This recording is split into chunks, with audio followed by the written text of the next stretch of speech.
और तीसरा और मोस्ट इंपॉर्टेंट, अब आपको लोगों को क्या करना है, इनवाइट, बुलाना है। और ये एक कला है, बहुत ही मुश्किल काम है शुरुआत में। और इनवाइट करना, मैं सब लीडर्स को आपको बोल देता हूं, इनविटेशन कोई भी रोल नहीं है कि आप बड़े अपलाइन बन गए तो इनविटेशन नहीं करेंगे। मेरी नजर में अगर देखो, 12 साल का तजुर्बा मेरा बोलता है कि इनविटेशन से ज्यादा इंपॉर्टेंट काम कोई भी हमारे बिजनेस में है ही नहीं। अगर एक अच्छा इनविटेशन हो जाए तो सच बताओ, क्या उसकी सही नींव रख जाती है कि नहीं? और एक खराब इनविटेशन हो जाए तो भ्रूण हत्या हो जाती है आदमी की। भ्रूण हत्या समझते हो? हां, भ्रूण हत्या, पैदा नहीं हुआ लेकिन मर गया। क्यों? क्योंकि आपने क्या किया, गलत इनविटेशन किया। याद करो 28 सितंबर 2003 का दिन, 27 का, एक दिन पहले आए थे वो मेरे को बुलाने के लिए। अगर वो मेरे को गलत इनवाइट करते, कुछ गलत तरीका अपनाते, कुछ और बोलते, तो एक भ्रूण हत्या हो जाती कि नहीं आपके सामने जो मैं खड़ा हूं? क्या हो सकता था उसका? अभी क्या होता उसका उपाय? आज की शाम 4:30 बजे मैं कहीं पेन लेके रेनॉल्ड्स का किसी कोचिंग में दड़वे में 20x10 के दड़वे में टेबल कुर्सी के सामने 5 पागल लोगों के सामने बैठा होता और उन लोगों को कोई अकाउंट स्टेटिक्स कुछ पढ़ा रहा होता। मेरी बीवी आज भी इस वक्त भी मेरे को गाली दे रही होती, माँ बाप मेरे पे अफसोस जता रहे होते, भाई बहन मेरे जितने हैं वो सोचते कि साला एक और पागल पड़ के हो गया हमारे घर में, ना सुनता ना किसी को कुछ करता, ना इसको देने को कुछ है। और जीवन में मेरे बच्चे मेरे को कोस रहे होते कि इसने हमको पैदा क्यों किया। सच बताओ, बोलो। एक सही इनविटेशन ने ये सारी कहानी क्या कर दी, चेंज कर दी। समझ आ रहा है आपको? तो सही इनविटेशन बहुत जरूरी है। कितने लोग इनवाइट करेंगे यहां से जाने के बाद? हर आदमी से बातें करेंगे, इनविटेशन करके लाने की कोशिश करेंगे। एक अच्छा इनविटेशन करना एक कला है। सबसे पहले जिसको भी इनवाइट करने जाओ वो आपकी लिस्ट में होना चाहिए। सही है? अब जब भी लिस्ट में आपके बंदा है, तो जब भी आप रास्ते में जा रहे हो, अगर अपने अपलाइन को लेके जा रहे हो, तो थोड़ा थोड़ा ओवरव्यू उसके बारे में अपने अपलाइन को दे दो कि वो क्या करते हैं, कहां रहते हैं, कितने भाई बहन हैं, कितने पढ़े हैं, क्या पोजीशन है, क्या है, कितने दिन की वर्किंग है, क्या चीज है, कितनी उम्र है, क्या है, बच्चे कितने हैं, शादी कब हुई थी, क्या परेशानी है, क्या है जीवन में, क्या चल रहा है, सारी चीजें थोड़ा थोड़ा आप बता दोगे तो इनवाइट करना, सच बताओ, थोड़ा आसान हो जाएगा कि नहीं हो जाएगा? थोड़ा ओवरव्यू मिल जाएगा तो थोड़ा सा आसान हो जाएगा। तो फर्स्ट है कि जिसको भी ले जा रहे हो या जिसके पास जा रहे हो उसके बारे में प्री में तैयारी करके जाओ। इसको हम लोग बोलते हैं सस्पेक्टिंग। क्या बोलते हैं? सस्पेक्टिंग।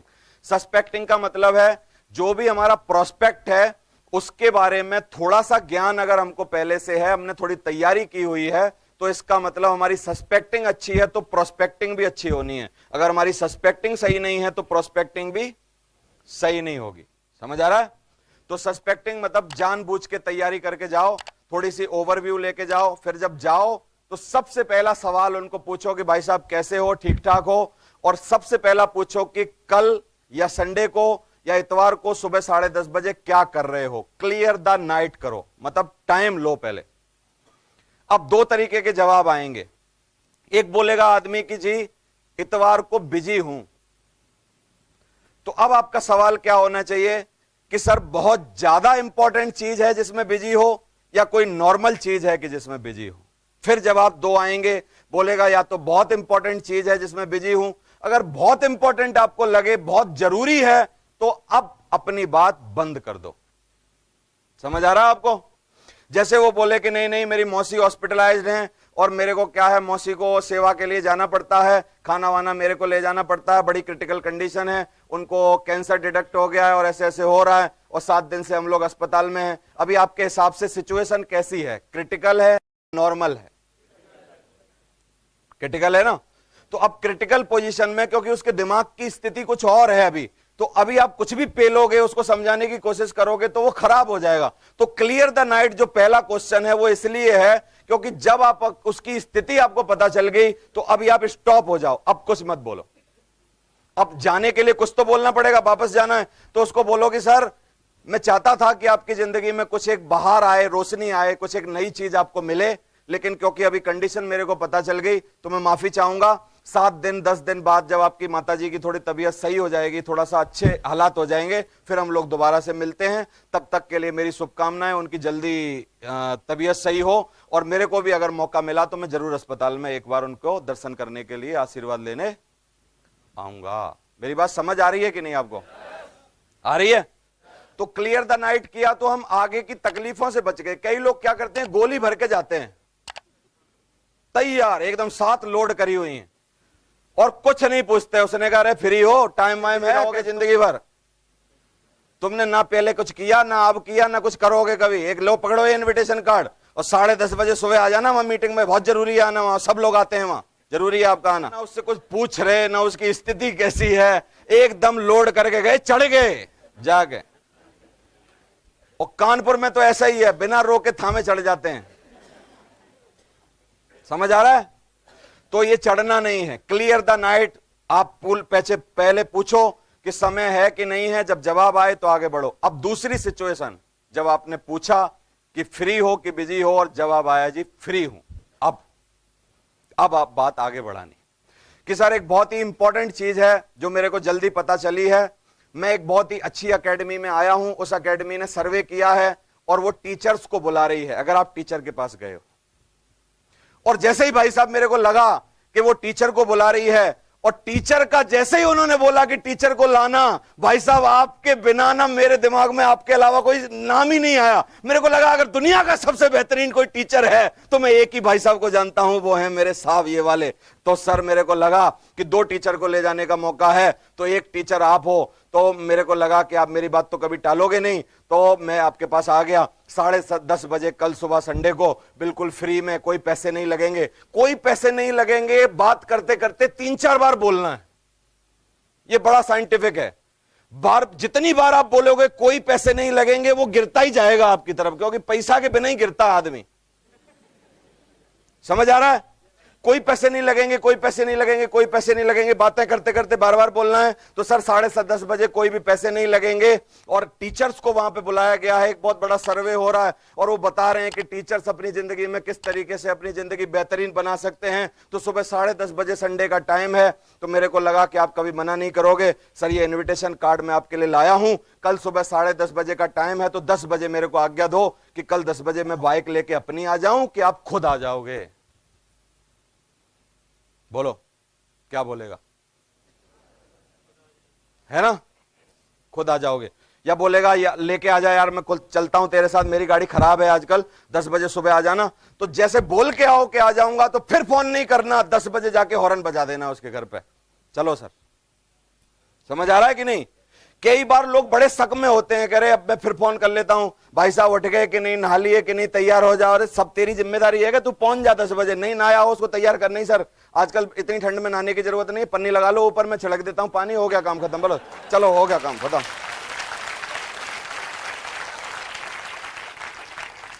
क्योंकि सर बहुत ठंड में नहाने की जरूरत नहीं होती है, ऐसा माना जाता है। ऋषि कह के गए हैं कि किसी नहाए हुए आदमी का स्पर्श कर लो तो नहाई माने जाते हो। हाथ मिलाओ मेरे से, मैं नहा के आया हूं, आप भी नहाए हुए होगे, कपड़े पहनो, चलो सर जल्दी चलते हैं।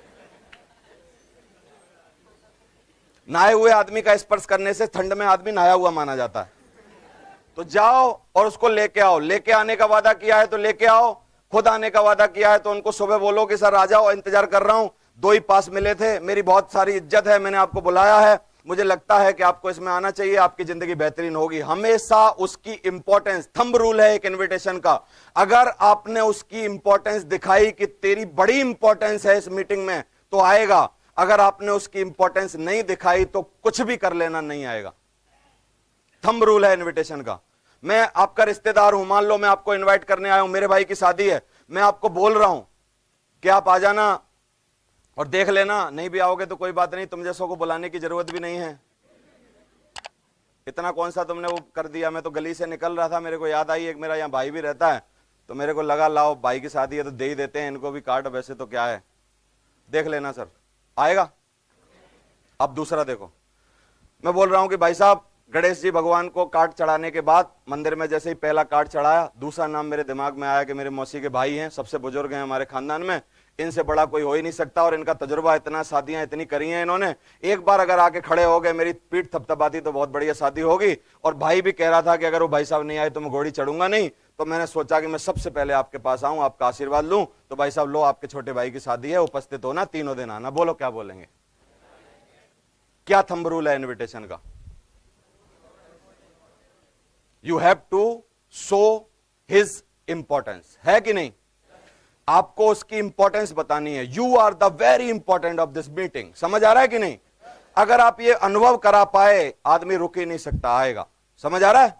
तो इंपॉर्टेंस बताओ, जाओ, इनविटेशन करो और लाओ लोगों को। 5 बातें कभी भी इनविटेशन में नहीं बोलनी, वो थंब रूल है। एक, कंपनी का नाम। दूसरा, पैसे कितने लगेंगे। तीसरा, काम क्या करना पड़ेगा। चौथा, जल्दबाजी नहीं करनी।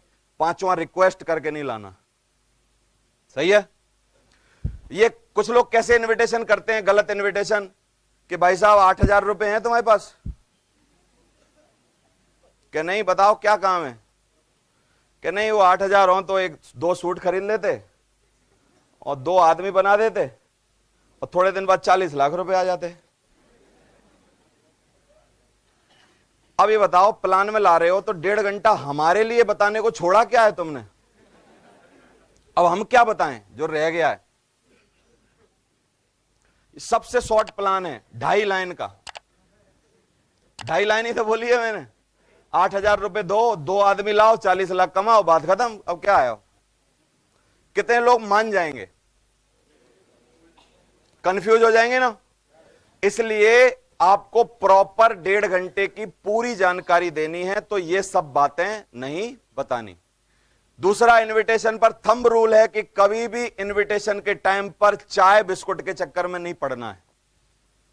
बोलेगा वो कि नहीं नहीं चाय पी लो, ठंड में आए हो, बहुत देर से आए हो, इतने दिन से मिले नहीं हो, कि नहीं नहीं यार थोड़ा मैं बिजी हूं, बहुत देर से जा रहा हूं, और क्या है ये जो जिम्मेदारी मिली है इसके चक्कर में थोड़ा बिजी हूं, और एक पूरी इसकी ना कंपनी की पूरा सेमिनार कराने की ये वो थोड़ी जिम्मेदारी कंधों पे है, और मेरे को लग रहा है कि मैं बिजी हूं, किसी दिन जब आऊंगा इस प्रोग्राम के बाद तब मैं आके चाय पीऊंगा। क्योंकि चाय पीने बैठ गए इन्विटेशन के टाइम पे तो धीरे धीरे बिस्कुट खिला खिला के आपको और भी चीजें पूछ लेगा कि ले बिस्कुट खा ले, थोड़ा बताना कितने पैसा लगते हैं, वैसा तो नहीं है, ऐसा तो नहीं है, ऐसा तो नहीं है, फलानी जगह तो नहीं है, वो तो नहीं है, ताली तो नहीं बजानी पड़ेगी, ये तो नहीं करना पड़ेगा, ये तो नहीं होगा, ये तो नहीं होगा, ये तो नहीं होगा।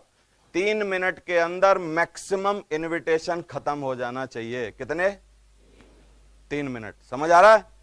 और कार्ड ज्यादा बांटने हैं हमको। इनविटेशन को आंदोलन बना देना है। कितने लोग इनविटेशन को आंदोलन बना देंगे एकदम कानपुर के अंदर?